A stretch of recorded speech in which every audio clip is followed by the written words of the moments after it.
La libertà non è divisibile, né socialmente né territorialmente, perché la libertà in realtà si ottiene pienamente soltanto se ne godono anche gli altri, perché si realizza insieme a quella degli altri. Si rivolge agli studenti riflettendo sul valore cardine dell'Università di Padova, la libertà. Il Presidente della Repubblica chiude gli interventi che hanno ufficialmente aperto l'800° anno accademico dell'Ateneo.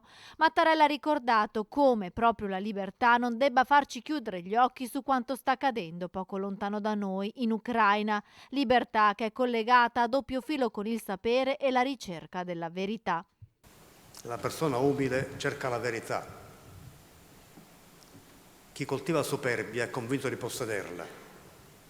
Ecco, vorrei raccomandare agli studenti di questo e di ogni altro ateneo di non cadere mai in quella tentazione, di coltivare sempre il dubbio e lo spirito critico. Questo è quello che alimenta la libertà, questo che rende consapevoli del valore, del complesso dei valori che in Europa si sono sviluppati.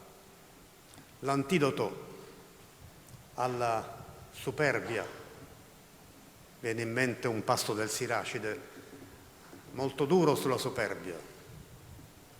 L'antidoto alla superbia è la cultura.